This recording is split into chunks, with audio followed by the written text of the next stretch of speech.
Agora, muitos de nós, eu digo por mim, rezamos o ofício, sim, com uma devoção, com muito amor, com muita piedade, mas às vezes nós não entendemos aquilo que está dentro do ofício, sim ou não? Sim, temos dificuldade. Então, eu fiz uma pesquisa e alguns nomes e alguns termos aqui dentro, e eu posso dizer para vocês que também eu fiquei muito apaixonado. Se eu já amava o ofício, agora eu sou um apaixonado pelo ofício da Imaculada Conceição. Eu quero que vocês sejam apaixonados por essa devoção, o ofício da Imaculada Conceição. Bom, o ofício nós sabemos que foi criado por Bernardino, com a aprovação do Papa Inocêncio X, em 1678. E ele foi enriquecido, foi melhorado depois pelo Papa Pio IX, em 31 de março de 1876. Segundo conta aqui a tradição, quem reza o ofício tem 300 dias de indulgência cada vez que recitado. Olha que beleza! Então nós já temos um benefício grande. E o padre Duarte Lara, outros anos, falava para nós sobre o benefício das indulgências, né? Pregava para nós, ó, tá vendo, padre? Eu prestei atenção na pregação, né? O padre está aqui também. Então a importância das indulgências nós já aprendemos outros anos. E conta também uma tradição, e eu acho que isso é muito belo, é muito bonito, que quando nós rezamos o ofício, Nossa Senhora, ela se ajoelha no céu. Eu fico impressionado, a humildade dessa mulher, cada vez que eu rezo o ofício, saber que ela se ajoelha, saber que ela intercede, que ela está junto comigo nessa batalha espiritual. A Constituição Dogmática Lumen Gentium ensina que a Virgem Maria, remida do modo mais sublime em atenção aos méritos do seu Filho e unida a Ele por vínculo estreito e indissolúvel, foi enriquecida com a missão e dignidade de mãe do Filho, e por isso filha predileta do Pai e templo do Espírito Santo. E essa aqui, creio que é só uma questão para a gente começar aqui. O primeiro termo que eu queria tratar com vocês do ofício é quando a gente reza assim: agora, lábios meus, dizei e anunciai dos grandes louvores da Virgem Mãe de Deus. Essa palavra agora, o que ela significa para nós? No ofício da Imaculada, a palavra agora, ela não é só um advérbio de tempo, mas é uma expressão de ação de graças, de comemoração pelos favores recebidos, de gratidão e de carinho para com a Virgem Maria. Por exemplo, quando Simeão está no templo e Jesus é apresentado no templo, o que Simeão fala? Deixai agora vosso servo ir em paz, porque meus olhos viram a salvação. Isso está em Lucas 2. Então é um ato de ação de graças. Por quê? Porque Jesus chegou, a graça aconteceu, agora eu estou em paz, Deus chegou. Agora eu estou feliz. Por que agora eu estou feliz? Porque eu estou no Nono Misericórdia Brasil, junto com vocês, junto com as irmãs, junto com os padres. Nós estamos felizes. É ação de graças, é alegria. É alegria. Agora, lábios meus, dizei e anunciai as maravilhas que Deus fará nesse Nono Misericórdia Brasil.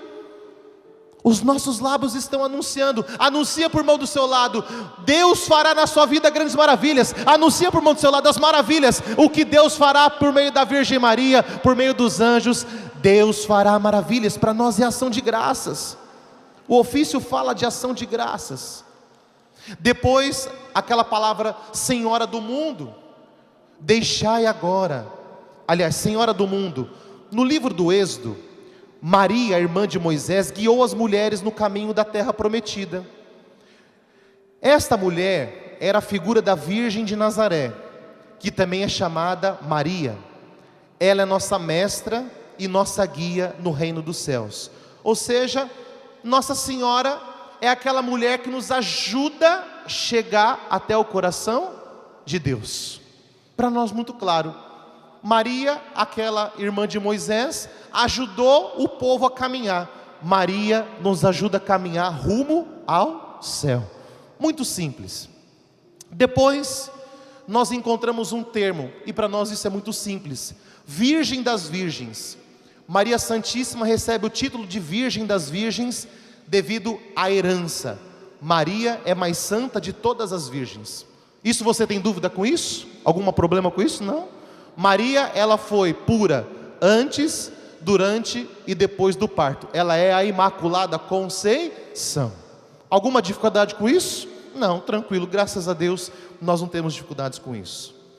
Depois, Maria é chamada a cheia de graça.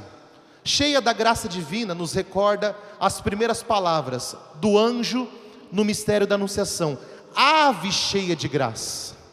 O anjo visita Maria e fala: Ave cheia de graça. Hoje eu quero dizer para você também que no meio desse retiro, os anjos, os santos também nos visitam e também dizem palavras para nós no dia de hoje. Os anjos estão nos visitando hoje. Você crê nisso? Crê? Vamos aplaudir os nossos anjos então. São Miguel, São Gabriel, nosso anjo da guarda. Hoje também nós somos visitados também. Depois nós encontramos um termo muito lindo, que é casa de Deus. Maria é casa de Deus. A casa da Virgem de Nazaré foi a casa de Deus neste mundo. Maria é a casa de Deus. Se nós tínhamos dúvida desse termo, Maria é a casa de Deus. Mas a sua casa também tem que ser a casa de Deus. A sua casa tem sido casa de Deus? Pergunta para a pessoa do seu lado: a sua casa tem sido casa de Deus ou tem sido casa do pecado, casa do diabo? A sua casa tem sido o quê? Será que a nossa casa é casa de Deus? Agora pergunta assim: e a casa do seu coração? Porque a gente pode pensar na casa material. E a casa do coração? Será que a casa do meu coração é casa de Deus? Maria foi a casa de Deus. Depois a gente escuta um termo bonito: mesa para Deus ornada. Repete com o padre: mesa para Deus. Mesa para Deus ornada. Olha que lindo. A Virgem Maria é a mesa que foi esplendidamente preparada para a vinda do Filho de Deus. Ela também é coluna sagrada, sustenta a nossa fé nas tribulações do mundo. Maria é a mesa. Maria é onde nós preparamos ali a nossa vida. Ela nos ampara. Depois, olha que lindo isso aqui: casa dedicada. Repete com o padre: casa. Nossa Senhora é a casa de Deus. Seu ventre virginal foi o primeiro sacrário na terra. Olha que lindo. Nossa Senhora é o primeiro sacrário na terra. Quando nós recebemos a Eucaristia, nós também nos tornamos sacrários vivos. Você sabia disso? Quando você recebe a Eucaristia, você se torna sacrário vivo de Deus Todo-Poderoso. E é isso que Deus quer fazer de você, um sacrário vivo. Depois, nós encontramos um termo bonito: santa desde o ventre. A Virgem de Nazaré foi concebida no seio de Ana, sua mãe, sem a mancha do pecado original. Nossa Senhora foi concebida sem o pecado original. Deus a preservou. É a vontade de Deus. Deus a preservou. Sabe o que acontece conosco? Deus também nos preserva de algumas coisas. Deus também nos guarda. Deus também nos protege. Quando? Quando eu me coloco debaixo dela. Quando eu me coloco debaixo dos braços de Deus, Deus também me preserva. Deus também me protege. Mas ali Maria, nesse caso, ela foi preservada inclusive do pecado. Ela foi preservada do pecado. Depois nós encontramos uma coisa bonita: dos santos, Maria é porta. Se pelo ventre da Virgem Maria nos veio o Salvador, por dela recebemos a graça celeste que abrirá para nós a porta do céu. Maria, ela é porta do céu. Quem quer entrar no céu, diga eu. Quem quer ir agora? Ah, é? Vocês estão assim, é? Eita, tá cheio de santo aqui, Jesus. Pronto. Qual que é o caminho da porta do céu? Maria. Nós não temos dúvida disso para nós. Maria é porta do céu. Depois nós escutamos outro termo bonito: dos anjos, Senhora. Repete com o padre: dos anjos, Senhora. Nós escutamos que Maria, ela foi coroada como rainha de todos os anjos e santos. Maria é rainha dos anjos e santos. Quando você quer chamar os anjos e santos, você fala: mãe, envia os anjos. E funciona, viu? Pede para Nossa Senhora te ajudar para enviar os anjos. É impressionante a rapidez que isso acontece. Depois nós escutamos um termo que diz assim: forte esquadrão contra o inimigo. Repete: forte esquadrão.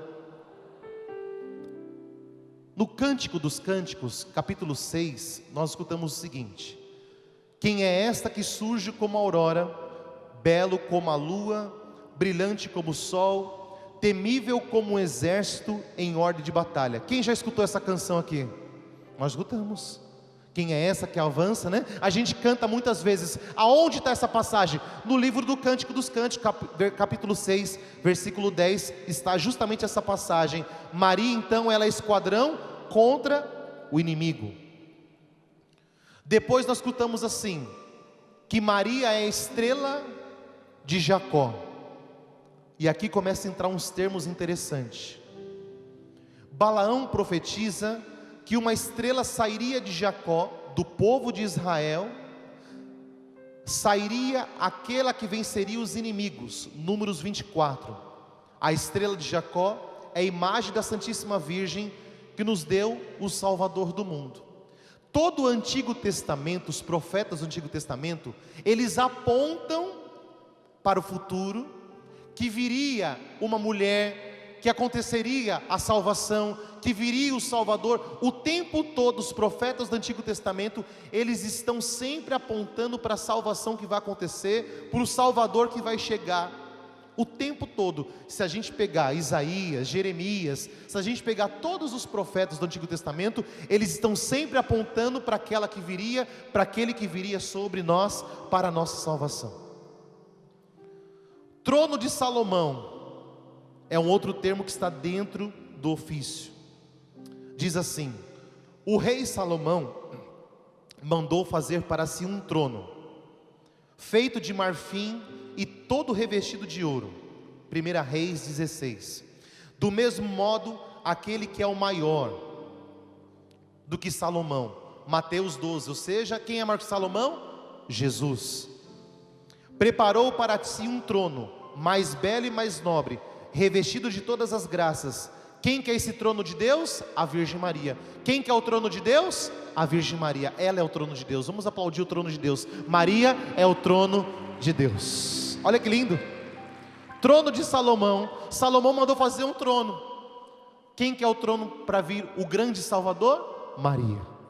Maria é trono de Deus. Você tem que ser trono de Deus. O seu coração tem que ser um altar para Deus. Qual é o altar que está no seu coração? Olha que interessante isso.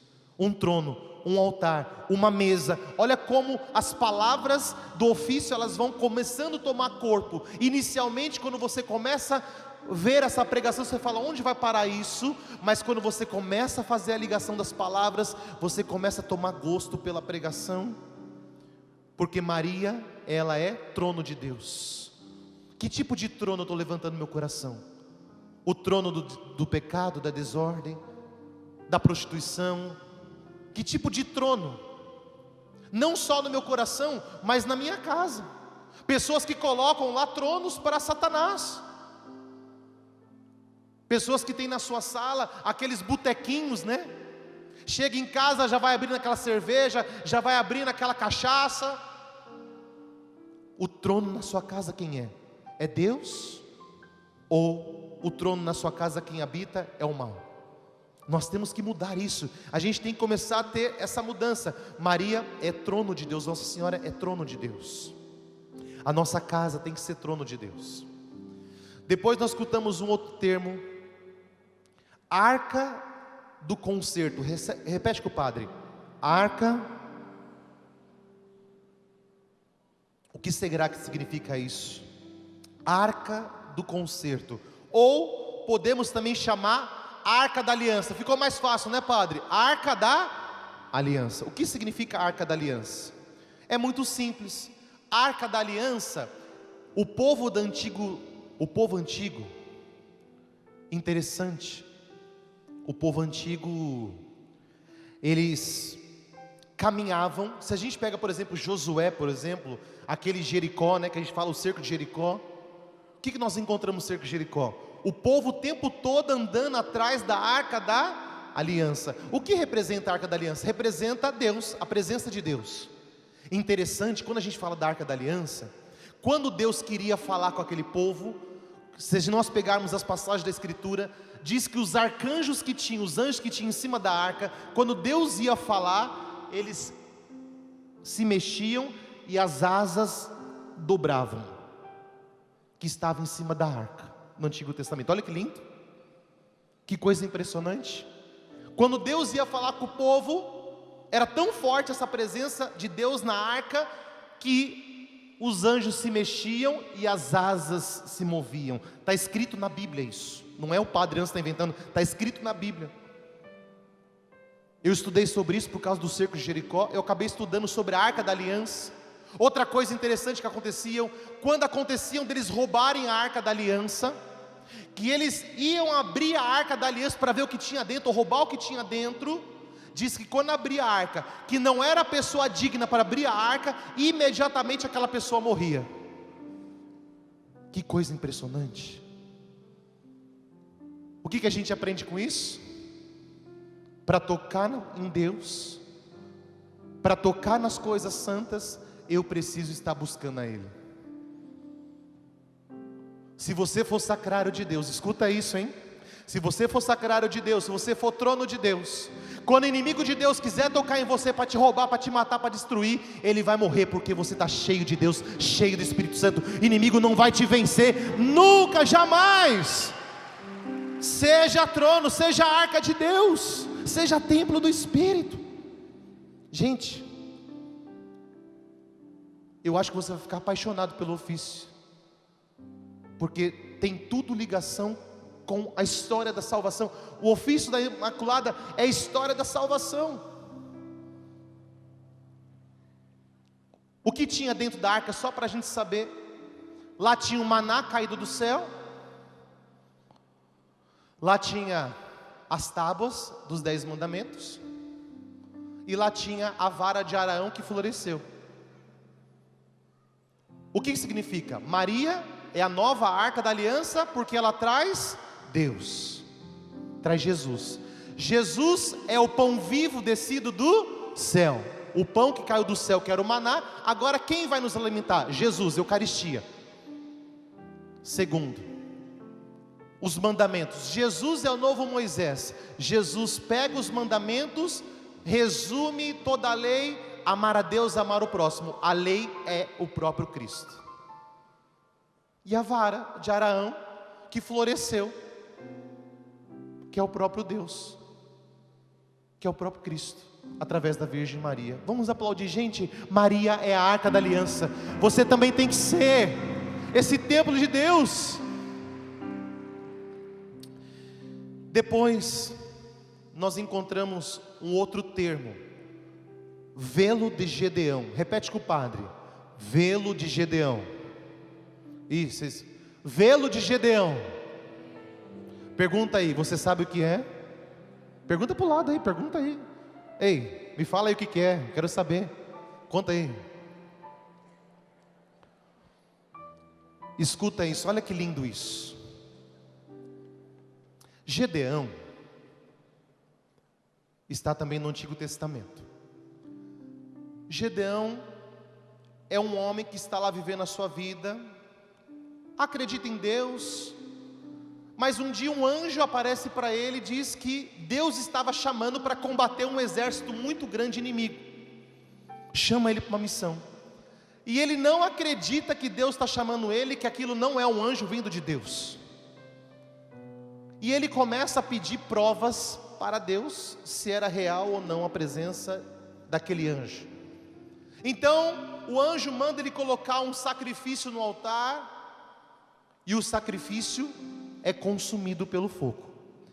Ele passa a acreditar que é um anjo de Deus, só que ele ainda não acredita que Deus está chamando ele e que a missão dele é combater o exército inimigo. Então ele pede mais 2 provas para Deus. Quais são as 2 outras provas que ele pede para Deus? Gedeão pega um velo. O que o padre falou? Velo de Gedeão. Gedeão pega um velo, ok? Velo como se fosse um algodão, um velo. Ele coloca no terreno, em campo aberto, e ele pede para Deus: eu quero primeiro que amanheça e o velo esteja molhado e todo o campo seco. Amanheceu, o velo estava molhado e todo o campo seco. Ele falou: Deus está falando comigo. Mas ele duvidou e falou: não é possível. Então o que ele pediu? Ele falou: bom, agora eu quero invertido, eu quero que o velo amanheça seco e todo o campo molhado. No outro dia, o que aconteceu? O velo estava seco e todo o campo molhado. Gedeão não teve como negar o chamado de Deus, e ele foi enfrentar o exército inimigo e venceu. O que isso tem a ligação com Nossa Senhora? Muito simples.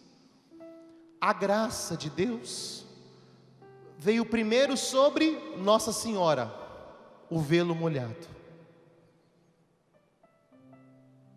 Depois da graça de Deus, depois de Nossa Senhora, a graça de Deus veio, o velo seco, e molhou toda a terra. Depois a graça de Deus veio sobre todos nós.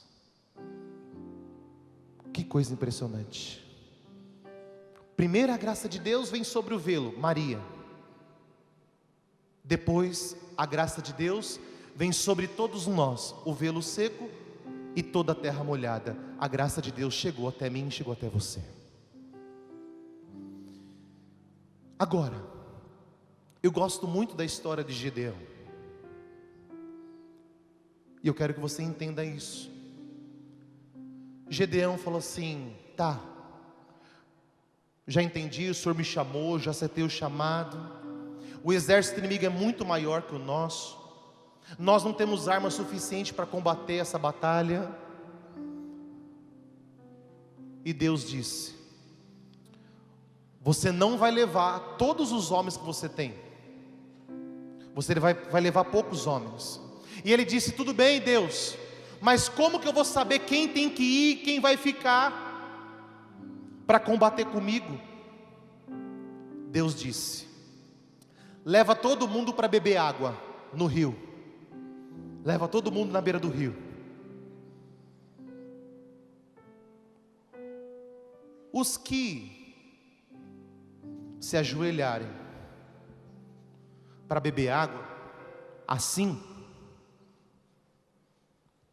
você dispensa. Esses não te servem. Está escrito na Bíblia, vocês pegam lá depois. Está desse jeito. Os que beberem água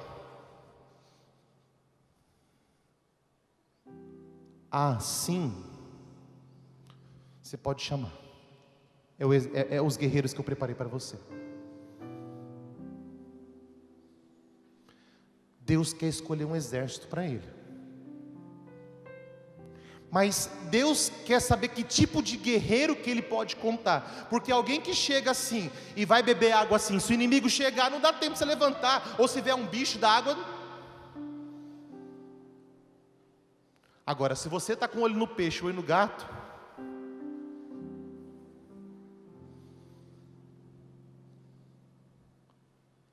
diante do rei, você pode se prostrar. E deve se prostrar. Diante do inimigo,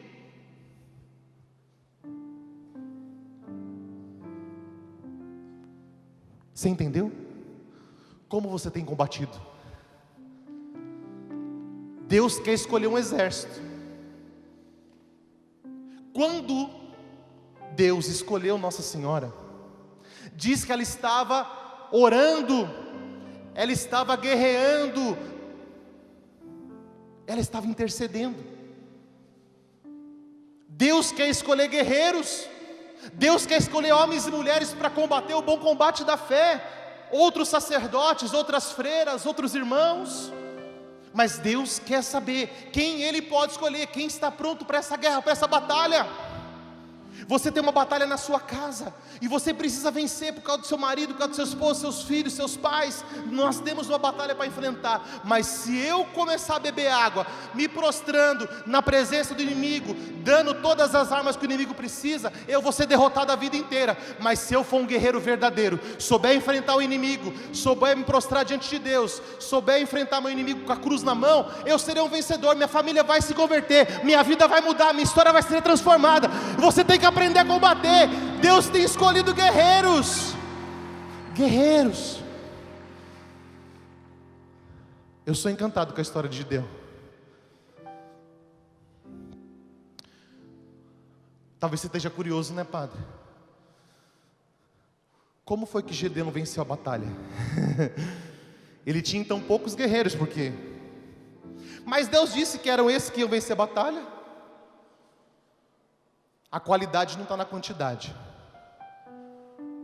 Não é quantidade que vence, mas é a qualidade. Desculpa, não é a quantidade, mas a qualidade. Não importa quanto nós somos hoje, mas se Deus trouxe aqui, porque nós vamos vencer junto a batalha desse final de semana. Eu creio firmemente nisso. Então, como foi que Gideão venceu a batalha? Então, de madrugadinho, o exército inimigo era muito maior, mas era sei quantas vezes maior que o exército deles. Então olha só, eles pegaram um vaso de barro, uma vela acesa dentro do vaso de barro. Alguns tinham umas cornetas, outros não. Eles foram na pontinha do pé até o acampamento vizinho, tipo ninja, né? Chegaram lá, no alerta do Gideão, eles quebraram os vasos de barro, fez aquele... O exército acordou assustado. Quando eles acordaram, eles viram aquela luz. E quando você acorda assim, você consegue abrir o olho? Não. Então eles começaram a ouvir aquele estrondo, que foi a coisa mais forte que eles já ouviram. Aquelas luzes cegando, e eles começaram a tocar a trombeta e gritar. O exército inimigo, vendo aquilo, falou assim: nós vamos morrer, vamos embora que nós estamos sendo atacados, nós vamos morrer. Eles venceram o exército inimigo no grito, na graça. Mas não era o grito comum, era o grito do Espírito. Jesus, filho de Davi, tem piedade de mim. Eles gritaram e Jesus teve piedade e salvou aquele povo. Grite para Deus salvar a tua família. Não tenha medo, não tenha vergonha. Eles foram salvos, eles venceram. Talvez o seu grito seja o ofício, talvez seu grito seja o rosário, talvez seu grito seja esse retiro. Padre, impressionante como a Bíblia nos ensina. Eu fico encantado com isso. Depois nós escutamos um outro termo muito bonito: favo de Sansão. Repete com o padre: favo de Sansão.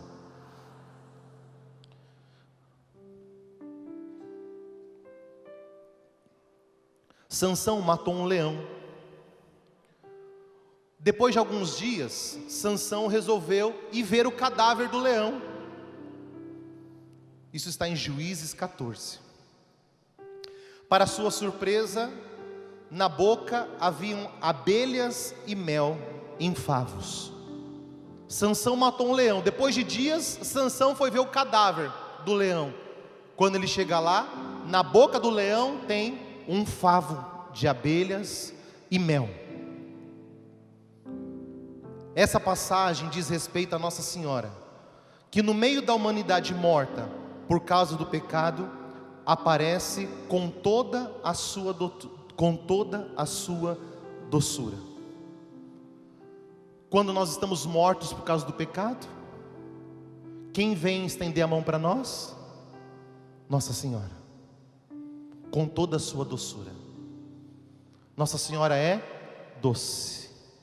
Nossa Senhora é aquela que vem com seu amor e traz para nós a sua cura. Depois nós encontramos um outro termo bonito, que diz horto de deleites. Repete com o padre: horto de deleites. O horto ou jardim do Éden, que significa delícia, tinha uma terra virgem que produzia sem intervenção do homem os mais deliciosos frutos, a mais linda vegetação. Esse jardim era irrigado por uma fonte abundante que fertilizava a terra. Esse jardim das delícias é o perfeito símbolo de Maria, a Virgem que também é mãe. Sua fecundidade vem da fonte da água viva, que é o Espírito Santo. Olha o que diz São João Damasceno sobre esse jardim que é a Virgem Maria. Ele diz assim, São João Damasceno, para Nossa Senhora: Maria, tu és o horto espiritual, mais santo e mais divino que o antigo, pois este foi a morada de Adão. O antigo foi a morada de Adão, e tu fostes o paraíso daquele que desceu para habitar em ti. O primeiro jardim foi a habitação do velho Adão. Esse novo jardim, Maria é jardim, habitação de Deus. Maria é jardim de Deus. Eu me lembro que o ano passado, na primeira pregação do ano passado, eu falava sobre o rosário. Quem se lembra do rosário? Quem conseguiu rezar o rosário? Isso, que bom, graças a Deus. Eu dizia que cada Ave Maria que a gente reza é uma rosa espiritual que a gente dá a Nossa Senhora. São Damasceno vai dizer que Maria é um jardim. E o que a gente tem que fazer nesse jardim? Colocar rosas. Coloque rosas no jardim de Nossa Senhora. Deixe o jardim de Nossa Senhora bem bonito, bem florido. Depois nós encontramos uma outra coisa linda. Maria é comparada com a torre de Davi. Repete, torre de Davi. E está escrito no ofício da Imaculada. Este nome, atribuído a Nossa Senhora, está relacionado a uma das muitas torres de guarda de Davi. Mandou construir nas muralhas de Jerusalém. Maria Santíssima é como que uma fortaleza que contém as defesas contra os inimigos e o arsenal das armas para o combate. Olha que lindo isso. Então quer dizer que o ofício da Imaculada, ele é cura. O ofício da Imaculada, ele é libertação. O ofício da Imaculada é combate, é proteção. Olha que lindo, eu vou repetir aqui, que lindo. Maria Santíssima é como uma fortaleza que contém as defesas contra os inimigos e o arsenal das armas para o combate.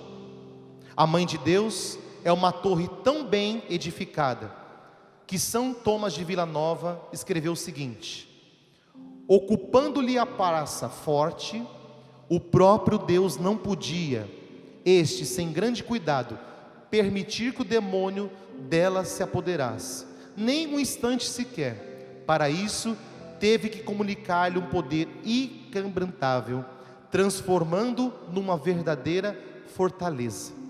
Maria é uma fortaleza, e quem quer ser protegido, quem quer ser guardado, quem quer ser amparado a vida toda, deve entrar nesse coração imaculado, porque ela é fortaleza. Diga para a pessoa ao seu lado: Maria é fortaleza. Lá você tem a proteção, lá você está guardado, lá você está protegido, você e sua casa, hein? Maria é fortaleza para nós. Depois, algumas coisas eu estou pulando que a gente já conhece, por causa do tempo. Mas a gente conhece, por exemplo, a mulher e o dragão, Apocalipse 12. Nós conhecemos, o padre vai passar algumas coisas. Depois tem um outro termo alguns que são desconhecidos, estou pegando os mais desconhecidos, que talvez fique muito assim para nós. Repete com o padre: Invicta Judite. Pode ser melhor: Invicta Judite. O livro de Judite, a semelhança do livro de Esther, é uma história de libertação do povo por uma heroína. Holofernes foi enviado juntamente com 132 mil homens por Nabucodonosor, rei da Assíria, para invadir a Ásia Ocidental. Presta atenção, hein? Olha só, foi enviado um exército com 132 mil homens contra os filhos de Deus, na cidade de Betúlia. Judite, olha que interessante, hein? O que o padre disse? Invicta Judite. Judite é figura de Nossa Senhora,